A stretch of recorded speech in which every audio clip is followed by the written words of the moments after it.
আসসালামু আলাইকুম, তোমাদের সকলকে স্বাগতম। আমি Mohammad Shahidul Islam, MBBS fourth year, Shaheed Suhrawardy medical college. তো আজকে আমি তোমাদের সাথে শেয়ার করব যে এইচএসসি পরীক্ষা বা যে কোনো পরীক্ষাতে কিভাবে বায়োলজি যদি তোমরা অ্যান্সার করো তাহলে অ্যাটলিস্ট 95+ এটা মার্কস তুমি পাবা। তো এটা কি পাওয়া সম্ভব? অবশ্যই সম্ভব। তুমি যদি ভালো মতো পরীক্ষাটা দাও, একটু নিয়ম অনুযায়ী যদি লেখো। আজকে আমি তোমাদেরকে বলবো কিভাবে তুমি এই জিনিসটা আর কি করবা। তাহলে দেখো, এই যে বায়োলজিতে আমাদের পরীক্ষার মধ্যে মার্ক কত কত আসে, কোথা থেকে কত কত আসে। তো আমরা জানি এমসিকিউ থাকে 25, এরপর সিকিউ থাকে 50, আর প্র্যাকটিক্যাল থাকে হচ্ছে 25।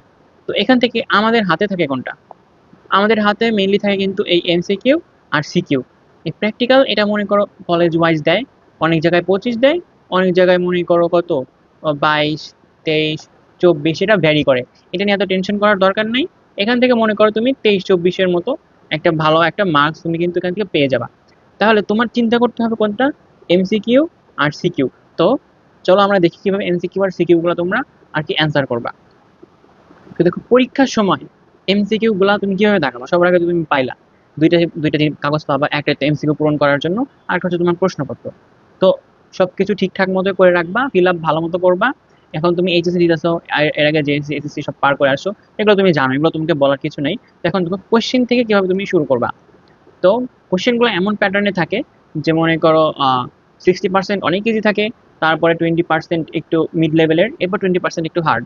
তো তোমার কি করতে হবে, তুমি যা পারো সেগুলো আগে সবার আগে পূরণ করতে হবে, এরপর কঠিনগুলো নিয়ে ভাববা। সবার আগে কি করবা, সবার আগে answer the easy one first. এক টানা তুমি যেগুলো পেরে যাবা, মনে করো 25টা কোশ্চেন যেগুলো আছে, তুমি 1, 2, 3 এভাবে শুরু করলা, যেটা মনে করো একদম মুখস্থের মতো, তোমার ভাবতে হচ্ছে না, তুমি সাথে সাথে ওটা দিয়ে দিবা।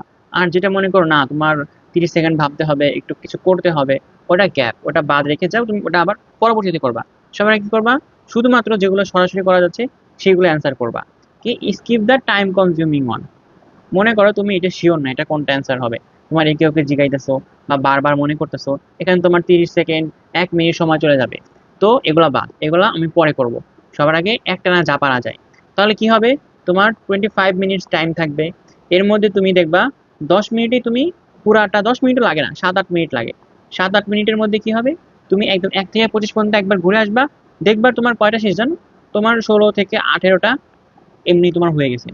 এটা একদম মনে করো মুহূর্তের মতো থাকে। এবার তুমি 16 থেকে 18টা ইজি পাওয়া যাবা। তাহলে এখন যে তোমার বাকি 15 মিনিট সময় আছে, এই 15 মিনিটে তুমি বাকিগুলো একটু ভেবে চিনতে দিবা। বুঝছো, এই নিয়মটা ফলো করবা। আর দেখো, এমসিকিউ ভরাট করার ক্ষেত্রে আমরা বিভিন্ন ভুল করে থাকি। তো কি কি ভুল করি, যেগুলোর কারণে আমরা পারার কারণেও কিন্তু আমাদের কোনো মার্কসই আসবে না। কি কি সেই ভুলগুলো দেখো। সবার আগে যে আমরা করি কি, অনেকে এমন করি যে 1 থেকে 25টা এমসিকিউ আছে, আমি একটা এখনই পূরণ করব না, জাস্ট ফোটা ফোটা দিয়ে রাখবো। একের ক, দুইয়ের খ, তিনের গ, এরকম করে আমরা এরকম মনে করো ফোটা ফোটা দিয়ে রাখতেছি। এরকম ফোটা ফোটা দিয়ে রাখবো, পরবর্তীতে আইসা আমরা এইভাবে কি করব, পূরণ করব। বা এই জিনিসটা করো না, এই জিনিসটা করলে কিন্তু ধরা খাবা। কি হবে দেখবা তুমি, হ্যাঁ 25টা পূরণ করে ফেলছো, এখন দেখো তোমার টাইম নেই, হাতে 2-3 মিনিট টাইম আছে। তখন কি হবে, তুমি 5টা পূরণ করতে করতে দেখবা তোমার খাতা টান দিয়ে নিয়ে গেছে। এরকম কিন্তু পরীক্ষায় হয়, অনেকের এরকম হয়েছে। তাই এই ভুলটা কখনো করবা না।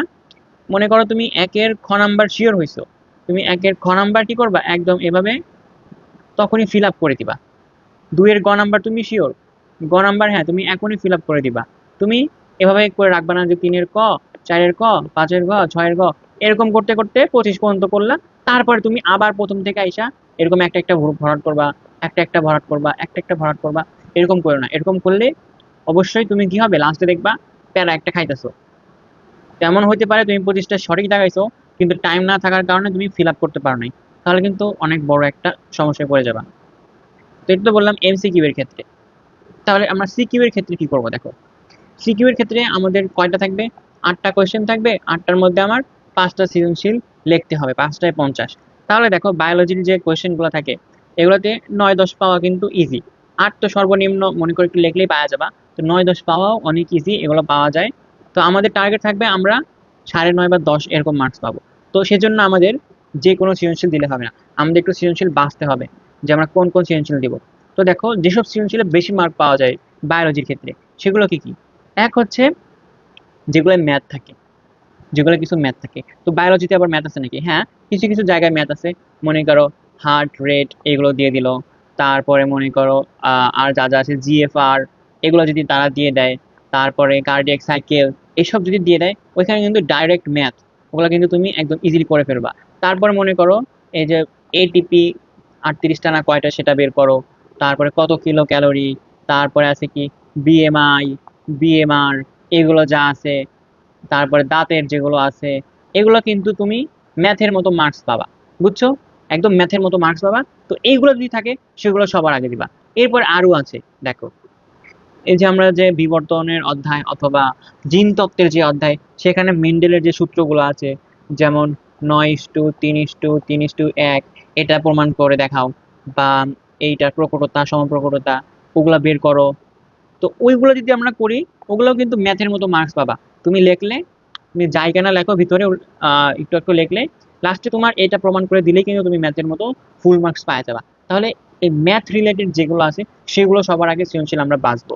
এরপরে দেখো, এরপরে কোনটা আমরা বাঁচবো, এরপরে আমরা বাঁচবো হচ্ছে যেটায় ফ্লো চার্ট অথবা সাইকেল দেওয়া যাবে। ফ্লো চার্ট অথবা সাইকেল, তো সাইকেল কি কি আছে, যেমন মনে করো ক্রেবস চক্র, ক্রেবস সাইকেল যেটা দেওয়া আছে ওইটা আমরা দিতে পারি। তারপরে মনে করো অর্নিথিন চক্র, যেখানে ইউরিয়া তৈরি হয়, বা এরকম গ্লুকোনিওজেনেসিস, গ্লাইকোলাইসিস, এই চক্রগুলো যেখানে আছে সেগুলো দিলে কিন্তু ভালো মার্কস পাওয়া যায়, একদম 4-4 3-3 পাওয়া যায়। এরপরে যেটা আমাদের ফ্লো চার্ট করা যাবে, ফ্লো চার্ট করে করে আমরা দেখতে পারবো, যেমন মনে করো কি আছে, এই যে হার্টের ব্লাড সার্কুলেশন, হার্টের যে ব্লাড সার্কুলেশন, এটা কিন্তু আমরা ফ্লো চার্ট দিয়ে আঁকতে পারি। যেমন ঊর্ধ্ব মহাশিরা, নিম্ন মহাশিরা, এখান থেকে চলে আসলো কোথা থেকে, ডান অলিন্দ, ডান অলিন্দ, এরপরে যাবে কোথায়, ডান নিলয়। এভাবে করে কিন্তু আমরা ফ্লো চার্ট করে আমরা দিতে পারি। এই ফ্লো চার্ট যেখানে দেওয়া যাবে, তো আমরা সেইগুলো, সেই সৃজনশীলগুলো আমরা বাঁচবো, বুঝছো? আমরা কি করব, আমরা সেই সব সৃজনশীল বাঁচবো, ওগুলা দিলে অনেক ভালো মার্ক পাওয়া যায়। এরপর দেখো আমরা বাঁচবো কোথায়, যে কোথায় আমাদের ফিগার দেওয়া যাবে, কোথায় কোথায় চিত্র দেওয়া যাবে। তো চিত্র পরীক্ষায় দিলে মার্ক কিন্তু অনেক বেশি আসে। তো চিত্র কোনগুলো দেওয়া যায়, তারা বলেই দিবে যে চিত্র আঁকো। মনে করো সেল মেমব্রেনের চিত্র চাইছে, সেল মেমব্রেন অথবা সেল ওয়াল অথবা মাইটোকন্ড্রিয়া, মাইটোকন্ড্রিয়া অথবা হার্টের চিত্র, এইসব চিত্র যেখানে যাবে তুমি সেগুলো বাছাই করবা, সেগুলো দিবা, এখানে তুমি ফুল মার্কস পাবা। এরপর দেখো যেগুলোই কি করা যাবে, ছক করা যাবে। ছক করা যাবে কোথায়, যেখানে তোমার কম্পারিজন বা পার্থক্য, তারপর তুলনা, এগুলো যেখানে যাবে সেই সেগুলো তুমি বাঁচবা, সেগুলোতে ভালো মার্কস পাবা। এরপর যেগুলো কম মানে, ওগুলো থেকে আস্তে আস্তে কিন্তু উপর থেকে নিচের দিয়ে কিন্তু মার্কস আস্তে আস্তে কি হচ্ছে, একটু কমতেছে। এদিকে দিলে একদম 4-4 3-3 পাবা, এখানে আস্তে আস্তে একটু 0.5 করে কমে কমে কমে আসবা। তো এগুলো এই ব্যাখ্যা পয়েন্ট পয়েন্ট, এগুলো লিখলে মনে করে 4-3 অথবা 3-2 এরকম মার্কস কিন্তু পাওয়া যায়। তো ফুল মার্কস দিতে পারে টিচার যদি ভালো হয়ে থাকে, তুমি সুন্দর মতো লেখো, যেগুলো পয়েন্ট করে লেখা যাবে, এরকম পয়েন্ট পয়েন্ট পয়েন্ট, অথবা 1 2 3 4 করে সব পয়েন্ট লেখা যাবে। অথবা ডিরেক্ট আমরা যদি ব্যাখ্যা লিখি, এখানে একটু কম মার্কস পাওয়া যায়, যে ব্যাখ্যা এরকম পুরোটা ব্যাখ্যা ব্যাখ্যা ব্যাখ্যা ব্যাখ্যা, এগুলো দেখতে ওরকম ভালো দেখা যায় না, এগুলো মার্কস কম আসে। তাহলে আমরা বাছাই করবো কিভাবে, সবার আগে দেখবো কোথায় ম্যাথ আছে, এরপরে আমরা কি দেখবো, এরপর দেখবো কোথায় বিভিন্ন সাইকেল অথবা ফ্লো চার্ট দেওয়া যায়, এরপর দেখবো কোথায় ফিগার ছক দেওয়া যায়, এগুলোর মধ্যে থাকার চেষ্টা করবো, তাহলে মার্কসটা কিন্তু বেশি আসবে। এরপর দেখো, তো বুঝলাম সৃজনশীল আমরা কিভাবে চুজ করব, তো ভালো সৃজনশীল দিলে বেশি মার্কস পাবো।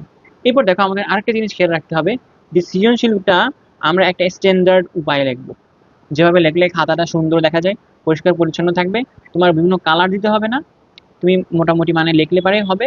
তো দেখো কি কি ভাবে লিখবা, আমি একটা সৃজনশীল লেখার টেকনিক তোমাকে দেখাই দিয়েছি। তো দেখো এই যে বক্সগুলো হচ্ছে এক একটা পেজ, বুঝছো, এগুলো হচ্ছে এক একটা পেজ। তুমি কি করবা, প্রথম পৃষ্ঠা শুধু ক আর খ লিখবে, উপরে লিখলা মনে করো 1 নং প্রশ্নের উত্তর লিখলা, এখানে লিখলা ক, ক লিখে এখানে পুরোটা অ্যান্সার লিখলা। এরপরে মনে করো খ, এখানে আবার 1 নং প্রশ্নের উত্তর, 2 নং প্রশ্নের উত্তর, খ এরকম দেওয়ার দরকার নেই। এবার খ মনে করো তুমি এভাবে 2 লাইন এরকম 2টা প্যারায় সুন্দর করে লিখে ফেললা, শেষ। এখানে আবার গ আবার শুরু করো না, এরপরে পরের পেজে কি করবা, গ শুরু করবা, এখানে কি করবা, গ শুরু করবা। তো দুইটা যদি পাশাপাশি পৃষ্ঠা হয়, তাহলে এখানে একের গ দেওয়া লাগবে না। আর যদি মনে করো অপর পেজে যায়, পেজটা উল্টায় নিতে হয়, তাহলে তুমি এখানে 1 লিখে এরকম গ দিবা, তাহলে টিচারের বুঝতে সুবিধা হবে। এখন তুমি এখানে কি করবা, এখানে তোমার অ্যান্সারটা লিখবা। তো লেখার ক্ষেত্রে যদি চিত্র থাকে অবশ্যই চিত্র দিবা, চিত্রটা আঁকবা, এখানে চিত্রটা আঁকবা, এবং এখানে কি লিখবা, এটার মার্কিং করবা কোনটাকে কি বলা হয়েছে। আর নিচে কি লিখবা, ফিগার বা চিত্র লিখে দাগ দিয়ে দিবা, এরপর এখানে লিখবা মনে করো সেল মেমব্রেন বা সেল ওয়াল, তুমি যা আঁকছো। এরপর তুমি কি করবা, এটার ব্যাখ্যাটা লিখবা। ব্যাখ্যা লেখার ক্ষেত্রে তুমি কি করতে পারো, পয়েন্টগুলো লিখতে পারো, যে 1 2 3 4 5 এভাবে পয়েন্টগুলো লিখবা, অথবা তুমি কয়েকটা প্যারা প্যারা করে ব্যাখ্যা দিবা। তো এইভাবে কি করবা, তুমি মোটামুটি 1.5 পৃষ্ঠার মতো লিখবা। বেশি লেখার দরকার নাই, 1 পৃষ্ঠা লিখলে হয়। এটা তুমি কোশ্চেন অনুযায়ী 1 থেকে 1.5 পৃষ্ঠা গ নাম্বারটা লিখবা। এরপরে ঘ নাম্বার। তো ঘ নাম্বার লেখার ক্ষেত্রে কি করবা, যেহেতু আমরা পৃষ্ঠাগুলো বদলাইতেছি, তাহলে আমরা 1 ঘ 1 দিয়ে ঘ লিখবা। 1 নং প্রশ্নের উত্তর ঘ, এত কিছু দেওয়ার দরকার নেই, জাস্ট 1 লিখে ডট ঘ এরকম একটা দিব। তারপর এখানে জিনিসটা আঁকবো। এখানেও কি, যদি আমার চিত্র দেওয়ার সুযোগ থাকে আমরা চিত্র দিব। চিত্র মনে করো এই পাশে চিত্রটা দিলাম, এই পাশে ব্যাখ্যা ট্যাখ্যা সবকিছু লিখলাম। এখানে কি করবো, পয়েন্ট পয়েন্ট পয়েন্ট করে সবকিছু করবো। যদি কোনো তুলনা দেওয়া যায় তাহলে আমরা সেখানে বক্স করব, বক্স করে কি করব, অ্যান্সারগুলো লেখার চেষ্টা করবো। তো এটা মোটামুটি 2 পেজের মতো লিখলে কিন্তু হয়ে যায়। তুমি কোশ্চেন অনুযায়ী তোমার ভ্যারি করবে, কোশ্চেন বড় হলে বেশি লিখতে হবে, একটু কম হলে কম লিখতে হবে। তো দেখো, এভাবে কি তুমি 5 পেজের মধ্যে অথবা 4-5 পেজের মধ্যে একটা সৃজনশীল কমপ্লিট করবা। তো এখানে আবার এরকম করো না, 1 ক খ গ লিখলা, ঘ নাম্বার না লেখা আবার শুরু করলা কি 2 ক খ গ শুরু করলা, আবার মাঝখানে লাস্টের দিকে যায় 2 শেষ করে আবার 1 ঘ লিখলা। এরকম করলে কিন্তু হবে না। তুমি 1 ক খ লিখছো, গ লিখছো, ঘ নাম্বার পারতেছো না, তুমি 1 ঘ লিখে একটা জায়গা খালি রাখো, জায়গা এখানে ব্ল্যাঙ্ক পেজ রাখো। এরপর তুমি অন্যটা শুরু করো, অন্যটা তুমি এভাবে লিখতে থাকো। তো মনে করো তুমি যে খালি রাখছো তোমার আর মনে আসছে না, তুমি এই পেজগুলো কি করতে পারো, এভাবে কেটে দিতে পারবা পরবর্তীতে, বা পিটিও লিখে দিবা। টিচার বুঝবে হ্যাঁ এখানে তুমি পরের পেজগুলো করতেছো। এভাবে তুমি সৃজনশীলটা কি করবা, একটু সাজায় গুছায় লিখবা। তো এই নিয়মটা ফলো করলে কিন্তু তোমাকে ইজিলি 9 থেকে 10 দিবে। তো তুমি 9-10 পাইলে কিন্তু হয়ে গেল। তো এই নিয়মগুলো যদি ফলো করো তাহলে কিন্তু এই বায়োলজি পরীক্ষাতে ইজিলি 90, মানে 95 তো অবশ্যই পাবা, 90 আপ সবসময় থাকবে। তো আমি পরীক্ষায় কত পেয়েছিলাম এইসব নিয়ম ফলো করে, আমি পরীক্ষায় অ্যারাউন্ড 95%ই মার্কস এই বায়োলজিতে পাইছি। তো আশা করি তোমরাও পাবা। তো পড়তে থাকো, যদি কোনো সমস্যা হয় আমাকে বলো। বেস্ট অফ লাক তোমাদের পরীক্ষার ক্ষেত্রে। আবার পরবর্তীতে কোনো ভিডিওতে দেখা হবে।